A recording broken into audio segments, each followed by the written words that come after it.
Hello everyone, this is Bakiresmission. Welcome back to my channel, and I am Mora Bakire. I'm so happy talking to you once again, and this is a place where we talk about things to do with our mental and emotional wellness. Everything in line with mental wellness, we talk about it, be it marriage, love, loss, healing, forgiveness, love, dating, all that, as long as it has to do with mental wellness. So today I would like us to talk about a very sensitive issue, something that is often ignored and yet it affects very many people out there, and that is PPD, postpartum depression. Okay, for those that don't know, this is a depression that comes right after you have given birth. Postpartum depression is a common complication after childbirth, but sadly there is inadequate information and understanding of its nature, and very many mothers experience this, very many. PPD can hit you at any time. It can hit you at any time during the first year of the baby. There is no specific cause, but there are a combination of complex factors that come together and they cause this depression. Like, it hits you. Personally, it hit me when I had my first baby. I was very okay. I thought I had everything all together until she was about 5 months. You can imagine, 5 months. I thought I had it all together. I'm doing the right thing, I'm doing this. Like, I have all this under control. It hit me at 5 months. So there is no specific time. Some people experience it at 2 months, at 8 months. But it is something very common, and I want us to look at some of the factors. Let us first look at some of the factors that cause this. One of them is the hormonal changes, definitely. I mean, your body has gone through all these 9 months of pregnancy, and now the baby is out, and the brain is trying to adjust on how to, come to terms with all these hormonal changes in your body. So it clicks that depression. Point number 2, in line with the factors, is pressure to be the perfect mother. You want to be portrayed as the perfect mother. You have everything under control, and then it is not happening. It's what you want. You want to be looked at as the perfect mother, and you have everything under control. You're not weak, you're this, but then it is not going the way you expected it to be. The other point is comparison.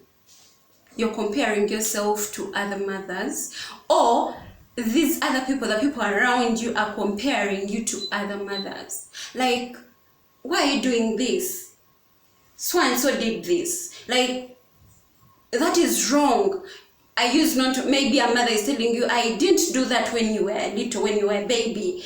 Things like that. So you start comparing yourself and you end up losing it. You get into depression. And the other point is you're used to doing your things a certain way, so you're finding it hard adjusting to this new life of motherhood. You are used to yours, life of being there. You're just with hubby, enjoying life, just the two of you in the house. Or maybe you had just one child, and then it was easy, and then there is another human being in the house, so you have to adjust to all these new things, and you're just finding it hard to adjust is one of the biggest factors that contribute to this. Then also, a factor that I don't want to miss out is the pain, too much pain. Feeling too much pain and feeling so helpless. Okay? Like, some of us that are C-section mothers, you're feeling all this pain. there is a lot of backache, you have this scar, you can't move, you're not allowed to do certain things, you're not allowed to bend, maybe you have a big baby and you feel like you can't carry them, you can't do things on your own, people have to help you out, and you feel helpless, you feel like, really, I didn't expect to be this vulnerable. So that feeling of you're helpless and that too much pain combined leads to depression. And the other point is lack of sleep or rest. Okay, so you wake up, you have to take care of the baby, or maybe you have to take care of the other babies as well. You have a newborn, then you have to take care of yourself, you have to do things around the house, you have work, like things are just too much for you. So you just can't rest, you can't sleep, you can't have some sleep, because when the baby is sleeping, you use that chance to do something else. When the baby rests, you can finally do something else. And when you finally finish what you were doing, or even before you finish, she's already awake and you have to attend to them. So you have no time to rest, you have no time for yourself. So you end up losing it, and yes, PPD hits in. There is another factor, which is having the imaginary baby. We tend to have imaginary babies in our minds. I used to think I had created an imaginary baby in my mind. Like, I'm going to have a baby, she's going to be so calm. Like, she'll only wake up when I wake her up. She will, I thought we would sleep at the same time, wake up at the same time. I would actually be the one to wake her up and feed her and all that. My dear, you're expecting this imaginary baby, and then you get the real baby, the real active, healthy baby. This baby is very sensitive to their environment. They want to wake up at their own time. They will definitely wet the diaper and they will cry because they're uncomfortable, so you have to wake up. They will want to feed at any time they please. And like the imaginary baby you had created, thinking you're going to feed them at any time you wanted. So all this, okay, I didn't expect this. I wanted that imaginary baby that works on my timetable. So this leads to depression, because this is not what you expected in the first place. And the other factor, which is the commonest, the body changes. The body changes. You look into the mirror and you're like, okay, are you really more a Bakire or you're someone else? Because you're used to looking a certain way, and here comes a different version of you that you have never seen. But still, you can work on it. I'll give you some of the things you can do, but it leads to depression. Like whenever you look at the mirror or someone comes, it is so saddening that some people will come and check on you. Actually, most people that visit you will be like, okay, Maura comes, oh my God, the baby is so cute, oh, you're a strong woman, you did this, you're now a mother. And immediately, it is so surprising how fast the conversation changes from congratulations, the baby is so cute, to so when are you working on yourself? When are you losing that baby fat? What do you plan to do? What do you intend to do? And that hits so hard. Like, okay, do I look so bad? Why is everyone telling me I have to lose this weight? Like, they don't even give you time to digest the fact that you've just had a baby, you're going through too much pain, and yes, the body changes. And before I forget, let us share, because some mothers actually don't recognize that they are going through PPD, like postpartum depression. They don't know, like, no, I'm not depressed. You tell them, but I think you should look into it. Maybe you're having some postpartum depression. Like, no, I'm just exhausted. I'm just tired. I get this. I can't be depressed. These are some of the symptoms of PPD. One, anxiety, like you're always anxious, everything makes you panic. That is one of the things, that is one of the symptoms of PPD. 2, unexplainable anger. Like you're always angry. You actually, I want to call it anger, but let me call it flat feelings. You always have flat feelings, like you're not happy, you're not sad.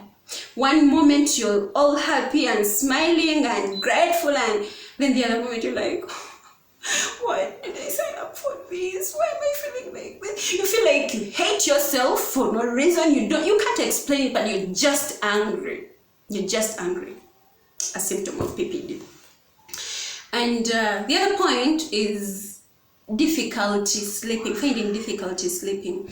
Like, even when you have help, you have people helping you, they're like, okay, let's help you, let's watch the baby, and you have some rest.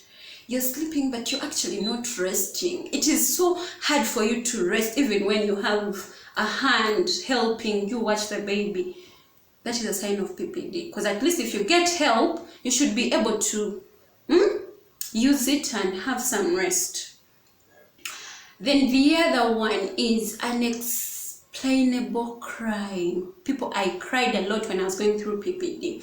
There is a way I've talked to mothers and they all tell me, Maura, I just want to cry. I should be happy, but I just want to cry. That is PPD. Like, you can't even explain it. I remember locking myself up in the washroom and I would cry myself out. I remember trying to call my baby Zion down, like she would cry, especially after the immunization and all those things. She would cry and then I would cry along. I would find myself crying along. Like, you just don't know what to do. You're confused and you just want to cry. That is a symptom of PPD. Then the other symptom is feeling not connected. Like, the connection is off. You feel like you don't have too much love towards your baby. Don't break yourself. It is okay. It is okay. Like, the connection can always be built. Yes, some people get the spark right away after giving birth, but if it doesn't come right away, don't get depressed. But yes, that is a symptom when you feel so disconnected. Then the other sign is having thoughts of harm and death of your child coming. Start panicking. You're like, is my baby safe? You start touching their nose to see if they are breathing, and you're panicking. You start imagining them dead, and all. That is a sign of PPD. You need help. Then also, like, having that thought of, I don't like this baby. I don't like this situation. I didn't sign up for this. I don't like this. And you feel like everything bikutami. That is a sign of PPD. You shouldn't be that tired and overwhelmed. Yes, it is understandable. But again, you need help. Then to the extreme. When this PPD thing has gone to the extreme, people get suicidal thoughts. They want to commit suicide because they can't take it in anymore. Then they also get thoughts of, when you start getting thoughts of harming your baby, like your baby has overcried and you want to slap them, you want to pinch them, you want to bite them, please don't judge them. And don't judge yourself if you're going through this. It is normal. Yes, it's extreme, but it's normal. Point is, you need help because this is a symptom of PPD. You need to see someone, a professional that you can talk to, and talk to someone so that you get help, because this is a symptom. Then there are some that get hallucinations, like you start imagining yourself dead, you start thinking about, like, all those are signs. But the main extreme symptom of PPD is having suicidal thoughts and thoughts of harming your baby. Yes, we have looked at some of the factors that lead to PPD. We have also looked at some of the symptoms that lead to this issue that very many people don't want to acknowledge and talk about, and that is postpartum depression. So if you see a mother, or you know a mother, or you are a mother that is experiencing some of these symptoms, kindly look into this because it is PPD. Okay? Thank you for watching. I'm Maura Bakire once again. Remember to subscribe, like, and tap the notification bell so that you're notified whenever we have something new for you. And please, feel free to share this link and share it with those new mothers, just in case. You never know, just in case they're experiencing this. Let them have some knowledge about it, and mothers to be, and I love you. Thank you. See you next time.